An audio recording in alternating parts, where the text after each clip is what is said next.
Di agama Islam kan setahu saya bahwa Tuhan itu cuma satu dan untuk masuk ke surga kita harus percaya kepada Allah. Apakah itu berarti semua orang yang mau masuk surga harus menganut agama Islam dulu atau gimana? Jangankan orang yang menganut agama Islam, orang yang tidak menganut agama Islam pun cuma 3 syaratnya. Kalau dalam Islam pun juga dalam ayat Al-Quran juga disebutkan mereka yang percaya kepada adanya Tuhan, mereka yang percaya kepada adanya hari kemudian, apapun yang kamu sebutkan, mau sebut hari akhirat, nirwana, moksa dan sebagainya.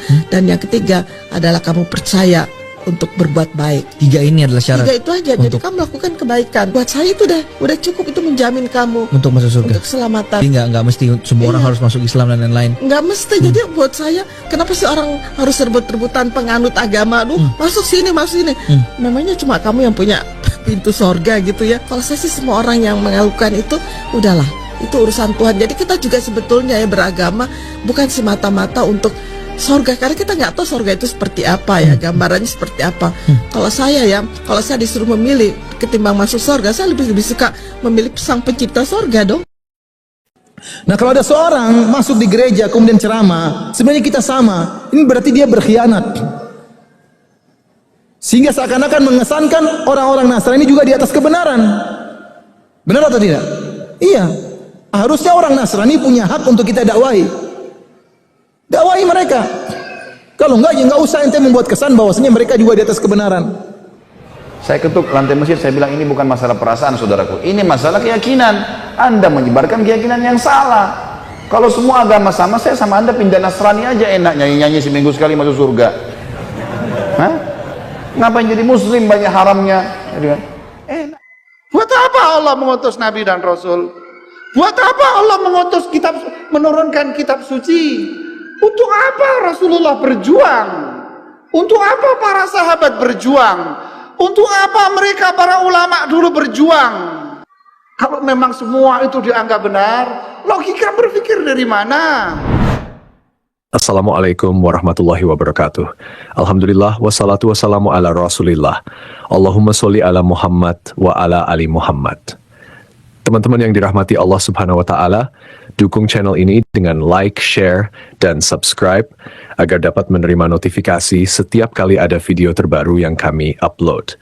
Untuk yang sudah subscribe, kami ucapkan jazakumullahu khairan katsiran. Teman-teman yang dirahmati Allah Subhanahu wa Ta'ala, di media sosial seorang profesor mengatakan, semua agama masuk surga asalkan dia percaya adanya Tuhan, percaya adanya hari akhirat, dan berbuat baik. Namun penting bagi kita sebagai muslim untuk meninjau lebih dalam apakah benar pandangan tersebut sesuai dengan ajaran Islam. Mari kita simak penjelasannya di video berikut ini.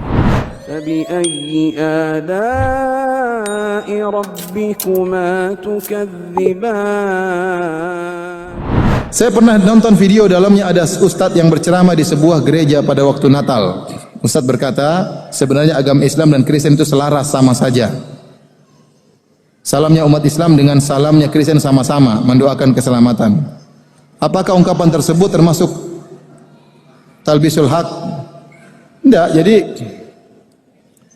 kita kalau berdakwah sama orang non-muslim, benar, di antara setiap agama ada kesamaan, sama-sama menyuruh kepada kebaikan.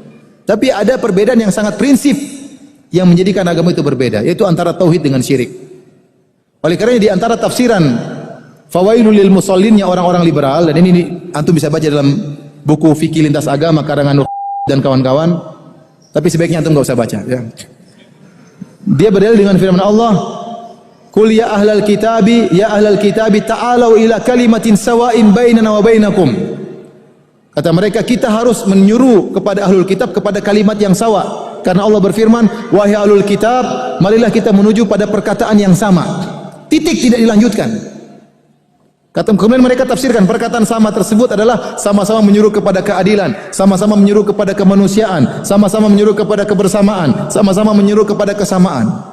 Padahal kalau dilanjutkan, maksudnya kalimat yang sama itu sama-sama bertauhid. Allah na'budu illallah, ya ahlal kitabi ta'alu ila kalimatin sawa'in baina wa bainakum. Wahai ahlul kitab, marilah kita menuju satu kalimat yang sama antara kami dengan kalian. Allah na'budu illallah, kita tidak beribadah kecuali hanya kepada Allah. Wala nusyrika bihi syai'a, kita tidak berbuat syirik sama sekali. Wala yattakhidha ba'duna ba'dan arbaba min dunillah, tidak boleh salah seorang kita mengambil sebagian lain sebagai tuhan-tuhan selain Allah. Jadi tidak dilanjutkan ayatnya.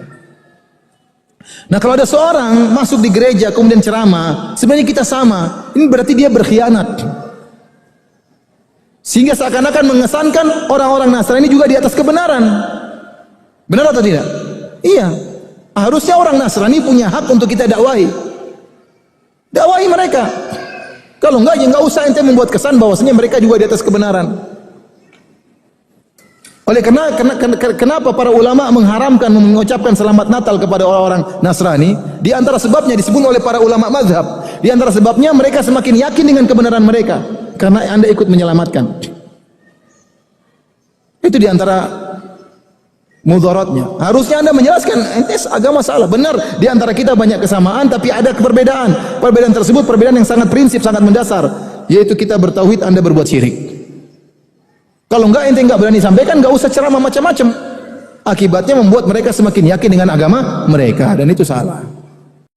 Apakah boleh memiliki pemikiran terbuka dalam Islam? Apakah ada batasan-batasan memiliki pemikiran terbuka dalam Islam?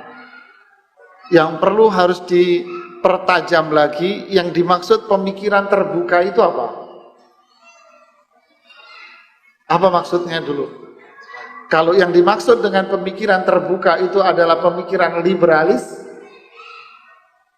semuanya boleh, semuanya benar, maka saya akan bertanya kepada Anda, jika yang dimaksud pemikiran terbuka itu adalah semua benar, semua orang benar, mau pijak agamanya apapun benar, saya akan bertanya kepada Anda, kenapa lomba itu diadakan? Jawab pertanyaannya. Hah? Kenapa lomba itu diadakan? Enggak usah. Semua itu pengen baik, Pak. Kasih hadiah itu 1000 peserta lomba lari. Kenapa lomba diadakan? Cari yang menang. Berarti ketika bisa cari yang menang, berarti di situ ada apa? Aturan-aturan, ada kriteria-kriteria, ada tolok ukur untuk menentukan siapa yang menjadi terbaik, kapan dia akan menjadi terbaik. Itu ada aturannya, Pak. Di perusahaan, kalau semua karyawan itu dianggap karyawan the best, besok perusahaan itu tutup dan bubar, Pak. Saya salah atau benar malah? Hah? Adakah perusahaan yang menganggap semua karyawannya itu benar dan the best, benar semua? Ada, Pak? Hah? Tidak ada. Tidak ada. Kenapa kita berpikir seperti ini ketika kita bicara tentang dunia, tapi ketika bicara tentang agama, kita buang konsep pemikiran seperti itu. Ini dualisme dalam berpikir. Tak benar ini, Pak. Kenapa Anda makan? Anda mengatakan ini makanan enak, ini makanan tidak. Yang menjadi juara dalam lomba masak hari ini adalah ibu ini dan bapak ini. Kenapa Anda tidak mengatakan seperti dulu kita masih kecil ada menggambar Pak Tino Sidin? Bagus, bagus. Kenapa nggak semua begitu, Pak? Ingat dulu ada Pak Tino Sidin, Pak. Hah? Kenapa nggak ada semua, Pak? Bagus, bagus, bagus. Kenapa nggak begitu? Kalau semua bagus, nggak usah sekolah. Nggak benar. Lo berpikir dari mana? Logika berpikir apa? Dan contoh-contoh yang banyak. Kemudian jawaban yang kedua, kalau yang dimaksud pemikiran terbuka adalah pemikiran liberalis begini, kalau gitu ngapain Allah mengutus para nabi dan rasul? Buat apa Allah mengutus nabi dan rasul? Buat apa Allah menurunkan kitab suci? Untuk apa Rasulullah berjuang? Untuk apa para sahabat berjuang? Untuk apa mereka para ulama dulu berjuang? Untuk apa para ulama-ulama Indonesia dulu berjuang membela rakyat, membebaskan mereka dari penjajahan? Siapa yang membebaskan penjajahan dari negeri kita ini? Para ulama, para kiai. Dari masjid mereka dulu berjuang. Untuk apa? Kalau mereka semua dianggap benar, untuk apa Rasulullah berjuang? Al-Quran diturunkan. Kalau memang semua itu dianggap benar, logika berpikir dari mana? Ngapain sebuah negara membuat undang-undang? Ngapain sebuah negara membuat lembaga legislatif, lembaga ini, lembaga itu? Buat apa? Buat apa pemerintah membentuk sebuah lembaga hukum? Kalau semua itu akhirnya dianggap benar, buat apa dan buat apa? Kalau toh semua itu adalah kecap nomor 1. Coba berpikir pakai logika akal sehat, jangan pakai berpikir logika setan. 1, 2. Kalau yang berpikir terbuka adalah apa? Menghargai, menghormati orang, menyayangi orang, iya. Saya akan sayangi orang. Jangankan orang, anjing saya sayangi, Pak. Apa? Tuntunan Rasulullah. Kalau ada borong hinggap di tanaman kalian, lalu borong ini mematok biji-biji kalian, kata Rasulullah apa? Biarkan, jangan diusir, itu sedekah. Masya Allah, kasih sayang apa yang ada dalam Islam, Pak? Islam tidak boleh mencela orang, mencaci maki orang, mencibir orang. Orang yang berbuat zina pun tidak boleh dicela di zaman Rasulullah. Ketika perempuan dari suku Juhaina berbuat zina, dirajam sampai mati, dihina oleh seorang sahabat, marah Rasulullah. Ketika ada seseorang dicambuk karena minum minuman keras, ada satu orang yang mencelanya, marah Rasulullah SAW. Inilah Islam, Pak, tidak boleh mencela orang. Artinya apa? Islam itu menyebar kasih sayang kepada orang lain. Kalau yang dimaksud terbuka itu ini, iya. Ini artinya apa? Kita berpegang teguh dengan syariat kita. Tapi bukan berarti kita seperti harimau yang lapar. Enggak. Sederhana. Tabassumuka fi wajhi akhikal muslim. Senyum aja sedekah, Pak. Nah, inilah apa yang dimaksud dengan pemikiran terbuka. Yang pertama atau yang ini? Wallahu a'lam. Teman-teman yang dirahmati Allah Subhanahu wa Ta'ala, menyoroti pentingnya membedakan antara kesamaan dan perbedaan prinsipil antara Islam dan Kristen, khususnya dalam konteks tauhid. Tauhid sebagai inti ajaran Islam tidak boleh disamakan dengan kepercayaan agama lain. Pernyataan bahwa semua agama sama dapat menyesatkan dan memberikan kesan bahwa agama lain juga berada di atas kebenaran. Dakwah harus menjelaskan bahwa seruan kepada ahlul kitab untuk menuju kalimat yang sama dalam Al-Quran adalah ajakan untuk beribadah hanya kepada Allah, bukan menyerukan persamaan universal tanpa memperhatikan tauhid.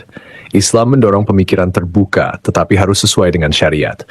Menganggap semua agama benar bertentangan dengan logika dan tujuan diutusnya para nabi, serta turunnya kitab suci. Islam juga menekankan kasih sayang termasuk kepada binatang dan melarang mencela atau menghina pelaku dosa. Dakwah yang benar harus dilakukan dengan hikmah, menyampaikan kebenaran Islam tanpa mengorbankan prinsip tauhid dan tanpa mengikuti pemikiran liberal yang menyamakan kebenaran semua agama. Demikian video yang kita bagikan kali ini, semoga bisa memberikan pencerahan bagi kita semua. Mohon maaf jika ada kekurangan. Barakallahu fikum. Assalamualaikum warahmatullahi wabarakatuh.